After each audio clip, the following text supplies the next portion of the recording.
Hello everyone, in this video tutorial I'll be introducing you to MySimplant Planning service.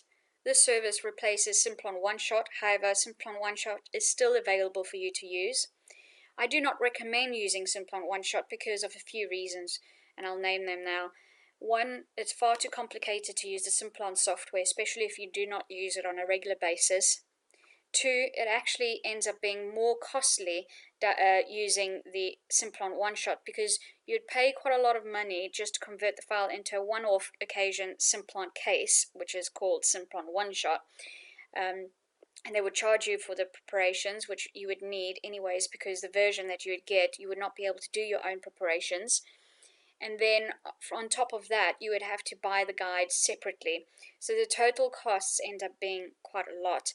The MySimplant Planning service is including the implant planning, and it also includes an editor, which is a lot more simplified for you to use, and it doesn't take a lot of training sessions. It doesn't take a lot to actually learn the editor, and the total costs of the planning, the preparations, as well as the guide ends up being overall cheaper than the Simplant OneShot.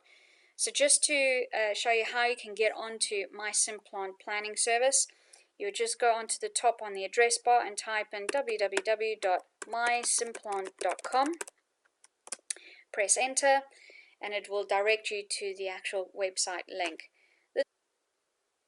Once the website is loaded, you will notice there are two scanning protocols, one for partially edentulous and one for fully edentulous cases. I highly recommend that you go through these videos because they are very different from each other and they will determine what files are required prior to submission of your first case. You will then see an overview further down the screen. This overview explains the entire service from start to finish, and I highly recommend that you have a look into that. You will then see two training tutorials, one on how to create your first order and how to upload the files, and the other one is how to use the MySimplant Planning editor. Further down the screen you'll find the editor installers, and notice that it is also Macintosh compatible. You will also have the installer for the scan finder. You will also notice that there is a little bit of a demo file here that you can click on and actually trial out the editor for yourself.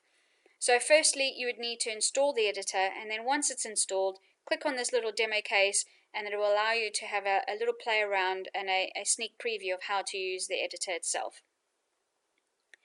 And then lastly, we'll see a final video on that same page, and that is how to prepare for your case prior to surgery. I hope this video tutorial has been useful, and for those users that are using the Simplant desktop versions, if you do not have the skill set or the time to prepare your own cases, I highly recommend that you look into this service. Thank you very much, and I hope you have a lovely day.